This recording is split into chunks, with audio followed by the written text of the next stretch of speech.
minute 30 par intervention. Merci. C'est la règle, c'est la règle de il est des départ, situations dans le monde où nous avons peu de prise. Il en est d'autres où, heureusement, nous pouvons encore décider pour nous-mêmes, à la condition sans doute de ne pas nous faire trop d'illusions, ce que je crains vous venez de faire à propos de l'Afghanistan. Depuis que la France a décidé l'envoi d'un contingent militaire en Afghanistan aux fins de sécurisation des populations, d'assistance à la construction d'un régime doté d'une armée, d'une police fonctionnant de manière à peu près démocratique, et il apparaît qu'un glissement de sens de ces missions s'est imposé. Peut-être que le retour de la France dans le commandement intégré de l'OTAN n'y est pas étranger. Toujours est-il que nos forces apparaissent de plus en plus aux yeux des Afghans, à tort ou à raison, comme des forces supplétives des forces américaines. Dès lors qu'on sait désormais que cette guerre, c'en est une, ne peut pas être gagnée, les progrès que vous avez énoncés, qui sont déclaratifs, qui sont illusoires, qui sont sans lendemain, n'assignent pas de véritable sortie de cette affaire afghane. Dès lors qu'on sait au demeurant que les périls sont plus peut-être au Pakistan qu'en Afghanistan, quelle est l'utilité, Monsieur le ministre, dès ce jour, du maintien de nos soldats dans ce pays? Combien de morts de plus faudra-t-il dénombrer pour qu'on se décide à rappeler nos troupes, les relever de zones de combat où nous n'avons plus rien à gagner, où elles ont tout à perdre? Monsieur le ministre. C'est extrêmement difficile et je ne crois pas vous avoir dit tout à l'heure que j'envisageais la situation avec un optimisme débridé. C'est difficile avec un optimisme tout court. C'est difficile sur le plan de la réconciliation interafghane, qui est un processus compliqué.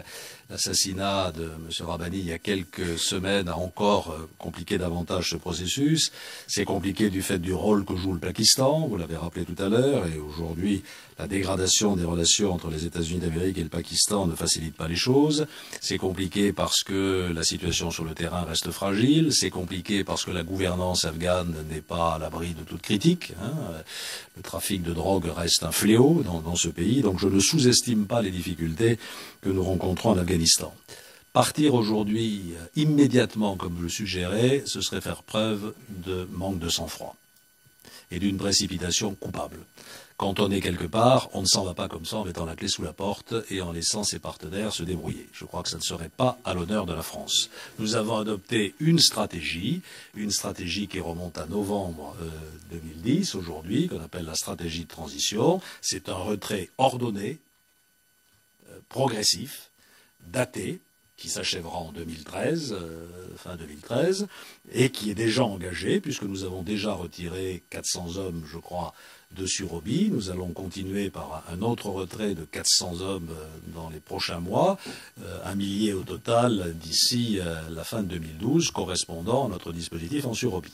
Et nous travaillons pour que la région de la Kapisa, qui est la deuxième région dans laquelle nous nous trouvons, puisse être inscrite dans la liste des régions en transition en 2012 et en 2013, de façon à achever le retrait de notre dispositif de combat dans les délais qui ont été indiqués par le président de la République en plein accord avec nos partenaires. Voilà notre stratégie. On peut la critiquer, on peut suggérer une autre stratégie, mais je crois qu'elle a le mérite de la cohérence. Et en tout cas, dire que nous agissons comme force supplétive des forces américaines, bon, ça n'a pas grand sens.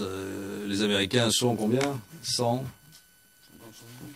000 encore aujourd'hui, nous sommes 4 000. Donc d'un certain point de vue, ils sont plus visibles que nous. Ça me paraît absolument évident. Mais nous avons veillé à être maîtres de notre dispositif. La task force Lafayette répond aux ordres qui lui sont donnés par le gouvernement français, en pleine coopération bien sûr avec l'IFAS et avec le commandement de l'OTAN, mais nous agissons conformément aux règles d'intervention qui sont fixées par nos propres autorités militaires. Monsieur de Charette. Monsieur le ministre d'État, vous avez fait un exposé très intéressant sur la politique étrangère française en ce début d'année 2012, qui n'est pas une année ordinaire. C'était très intéressant de vous écouter, et comme toujours, d'une grande clarté et d'une grande force. Je voudrais faire une observation et poser une question. J'ai une observation à faire, c'est que vous n'avez pas parlé un seul instant de l'Asie, où il y a la moitié de la population du monde et la moitié de l'économie du monde, au moins. Et la question porte sur la Turquie. C'est vrai que dans cette région de la Méditerranée, où on ne parle plus beaucoup de l'Union pour la Méditerranée, vous n'avez pas prononcé le mot, la Turquie joue un rôle très important, surtout dans cette période où il y a la confrontation que nous connaissons avec l'Iran et les difficultés que nous connaissons en Syrie. Et dans cet espace, vous aviez, semble-t-il, cherché à faire en sorte que nos relations avec la Turquie connaissent un développement qui, d'ailleurs, était déjà engagé et paraissait prometteur. Et puis, comment dire, une affaire dont j'ai eu du mal à percevoir l'urgence, c'est-à-dire la pénalisation du génocide arménien, est arrivée là comme, oserais-je le dire, un cheveu sur la soupe. Et quelques qualités que ce sujet puisse avoir du point de vue de l'histoire, dans la circonstance du moment, il me semble que ça a profondément perturbé notre politique étrangère dans la région. Et je serais intéressé de savoir, Monsieur le ministre d'État, ce que vous en pensez et où on en est. Monsieur le ministre. Je préfère beaucoup à Jean-Pierre Chevènement par les temps qui courent. Il a dit un jour à un ministre, ça ferme sa gueule ou ça s'en va. Voilà. Je me laisse le soin d'interpréter les conditions d'application de cette maxime au cas particulier. Bon voilà, je ne veux pas devant vous biaiser avec tout ça. Chacun connaît le point de vue qui était le mien sur cette question. C'était le point de vue du ministre des Affaires étrangères. Et je crois que j'étais dans mon rôle en signalant les inconvénients, et le mot est faible, qu'une telle initiative parlementaire pouvait avoir dans la région. Si, ce sont des PPL, aussi bien au Sénat qu'à l'Assemblée nationale, d'ailleurs, puisqu'il y en avait aussi au Sénat en préparation d'un autre groupe que celui de la majorité de l'Assemblée nationale. Voilà, donc je ne reviens pas là-dessus. Il faut maintenant gérer la situation. Ce n'est pas fini parce qu'on va avoir une deuxième vague avec le vote au Sénat, bien entendu, dans quelques jours. Nos amis turcs ont réagi comme il fallait s'y attendre. Je leur avais demandé de ne pas surréagir. Ils ont surréagi, hein, je le dis en toute sérénité. Alors maintenant, le rôle des diplomates, c'est d'essayer de recoller les morceaux quand il y a eu de la vaisselle cassée. Et c'est ce que j'essaye de faire.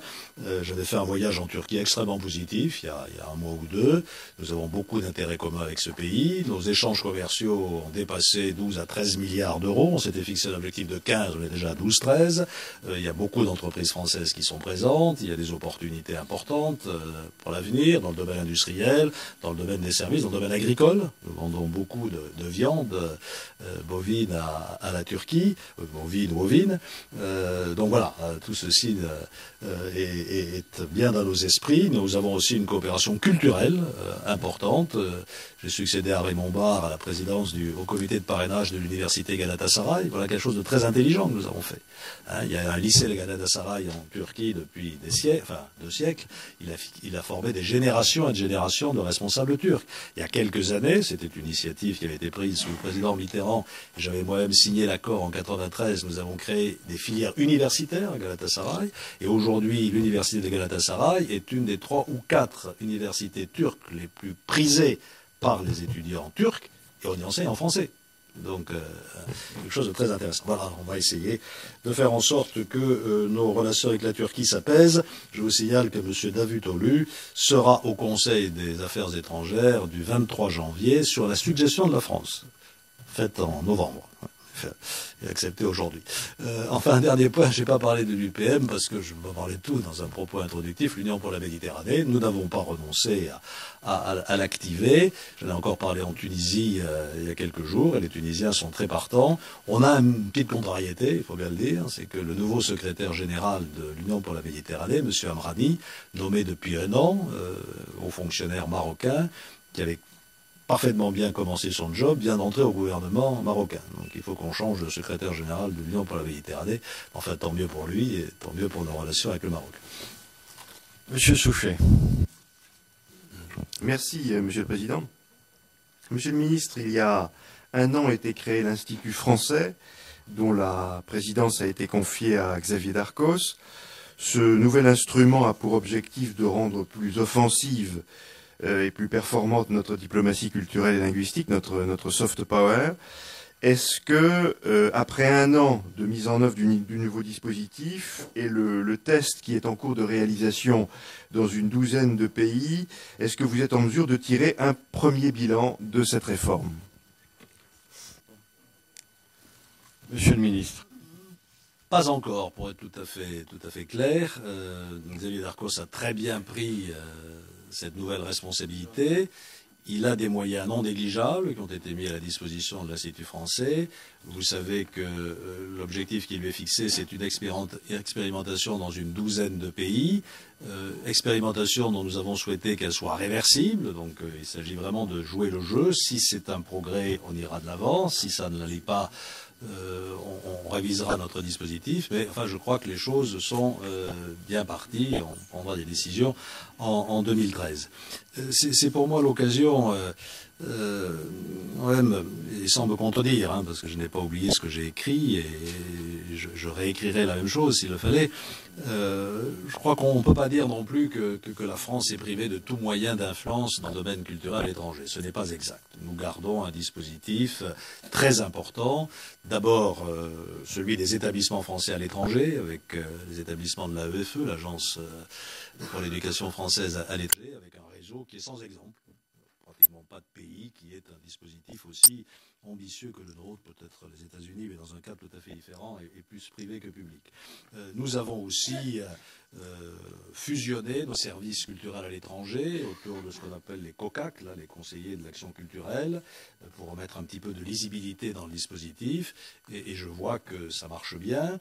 Le réseau des alliances françaises est exceptionnellement bon dans beaucoup de régions. Je pense à l'Amérique latine, mais dans d'autres. Et il faut bien voir que dans beaucoup de pays, le centre culturel français est le seul espace de liberté culturelle ou d'expression culturelle qui peut exister. Ça m'avait frappé à Addis Abeba, où j'avais visité en Éthiopie l'Alliance française d'Addis, et on m'expliquait, c'était dans de très bons locaux, on m'expliquait que nos partenaires étrangers, lorsqu'ils voulaient organiser quelque chose, une exposition, une conférence, ils venaient à l'Alliance française, parce que c'était le seul. Donc nous avons, je crois, un dispositif important. À Benghazi, un centre culturel qui fait en sorte que la présence française puisse se prolonger en Libye. Alors certes, les moyens sont contraints, certes, il faut faire preuve d'imagination, certes, nous cherchons à développer des partenariats qui nous permettent de relayer les moyens de la France, mais je crois que là, on a bien rationalisé les choses. Je le dis d'autant plus volontiers, c'est pas moi qui l'ai fait.